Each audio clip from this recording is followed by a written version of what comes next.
Hello and welcome, my dear friend.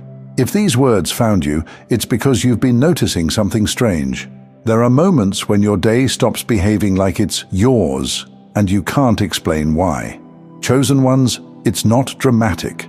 It's real. Like when you're standing at the sink, the water is running, you're half thinking about nothing, and your phone buzzes, and one message quietly rearranges the rest of your week. That's the kind of shift we're talking about. I need you to hear this with clarity. An interruption from God doesn't always look like lightning in the sky. Sometimes it looks like a delayed response, a door that doesn't open when it normally would, a plan you were certain about suddenly feeling wrong in your body, like you can't even force yourself to be excited about it anymore. Have you ever walked into a place you've been 100 times, same street, same lights, same people, and it suddenly feels like you're wearing the wrong outfit for your own life? Like the environment didn't change, but you did. That's one of the first signs, because before your circumstances shift, your fit with your old routine starts failing. Things you used to tolerate start itching. Conversations you used to entertain start draining you faster. Even certain music, certain foods, certain late-night scrolling habits, they don't hit the same. You're not being dramatic, you're being redirected. And that's why lately you keep feeling like God's about to interrupt your timeline. Not to confuse you, because God doesn't play with your life like that, but to prevent you from making the right choice in the wrong season. Picture it this way. Think about a train track switch. From far away, the train looks like it's going straight. Same speed, same direction, same schedule. But one small lever, one quiet shift, changes which city you end up in. The train doesn't need to explode. It just needs a switch. That's how God moves in certain seasons. Not with noise, with a switch. And for many of you, the next 24 hours isn't a guaranteed miracle window. It's a hinge window. A period where small details matter more than usual, where the same day can split into two different futures based on one conversation, one invitation, one decision you almost didn't make. Here's what that can look like in everyday life. It can look like you finally getting the honest information you were missing, the piece that makes everything make sense. The moment you realize you weren't confused, you were missing a detail. It can look like a sudden schedule change that annoys you at first, then saves you from being in the wrong place at the wrong time. It can look like someone calling you after months of nothing, right when you were about to close the chapter. Not to give you closure, but to reveal their true intentions, so you stop doubting your instincts. It can look like a surprising yes, but it can also look like a clean no that protects your future self. Because interruptions are not always additions. Sometimes it's removal. God blocks what would have drained you. He stops the thing you were about to normalize. And if you've been the kind of person who tries to force continuity, to keep things stable, to keep everyone comfortable, to keep your life predictable, this is where you feel the friction. My dear friend, you've been trying to hold the timeline together with your hands without even knowing it. But timelines are not held together by effort. They're held together by alignment. One reason these interruptions feel intense is because they don't always arrive with an explanation. They arrive with a sensation. A tight chest when you think about continuing down the same path. A strange calm when you think about walking away. A sudden burst of energy at an odd time, like your spirit is awake before your schedule is. A restless night followed by a morning where you're unusually clear. You might even feel protective of your time, protective of your space, protective of your attention. You start noticing what pulls you off-center. And that's not you becoming cold, that's you becoming precise. Chosen ones, I want you to catch this fully. God doesn't interrupt your timeline to entertain you. He interrupts it to position you. Because some of you have been one step away from making a decision that would have cost you a year. You were about to say yes out of politeness. You were about to settle out of tiredness. You were about to keep carrying something out of habit. You were about to keep showing up in a room that doesn't recognize what God put on you. And the interruption is mercy. So what do you do when you sense this 24-hour hinge? You don't panic, you don't rush, and you don't start bargaining with the past. You get unusually honest. You check what feels heavy for no reason. You check what feels urgent but isn't actually important. You check which conversations leave you clear and which ones leave you scattered.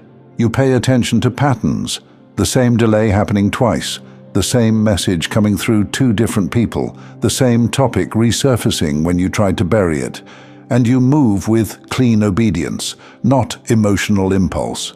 Meaning, if you're being nudged to rest, you rest, without guilt. If you're being nudged to speak, you speak, without over-explaining.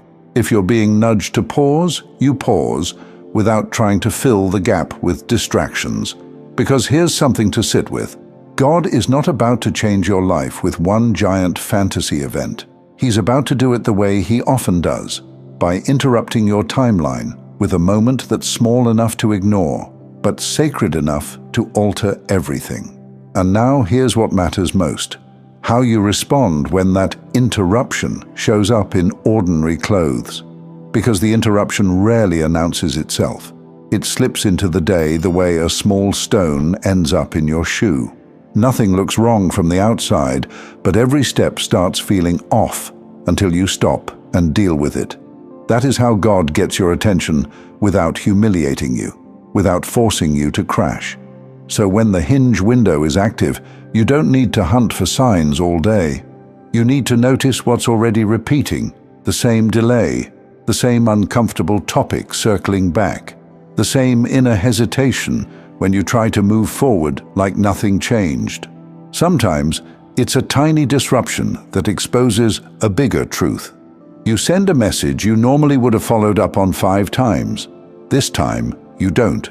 And the silence in the thread tells you everything about the relationship dynamic.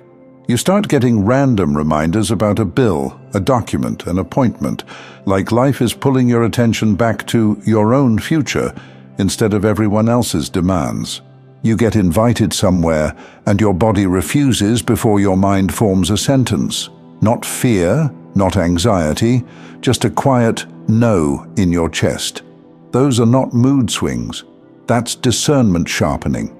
And you've learned what to do when it feels like that. The moment something interrupts your normal flow, you slow your hands down. Not your whole life, just your hands. So you pause before replying, pause before explaining, pause before fixing it. Because you understand that many people lose their position by reacting fast, not by making the wrong decision. You learn to ask yourself 3 questions, quick and honest without overthinking. What am I about to do out of habit? What am I about to do to avoid discomfort? What is the cleanest next step I can take without forcing anything? Then you do the clean step. 1 step, not 10. This is important. God's interruptions often come as simplification. Things get fewer, the noise reduces, your options narrow, the path looks almost too plain to be supernatural. But that's the point. When something is truly meant for you, it doesn't require you to beg your own spirit to cooperate. Chosen ones, there's a reason you've been less interested in explaining yourself lately. You're stepping out of performing clarity for people who don't protect your heart. God is showing you how to move without needing a witness. Imagine this: a skilled mason can tap a wall with the handle of a tool and hear what others can't. Most bricks sound solid. 1 brick sounds hollow. The wall still looks fine, but the mason knows that one hidden weak point will eventually cost the whole structure. So he removes 1 brick and replaces it, quietly, precisely, no drama. That's what this season is.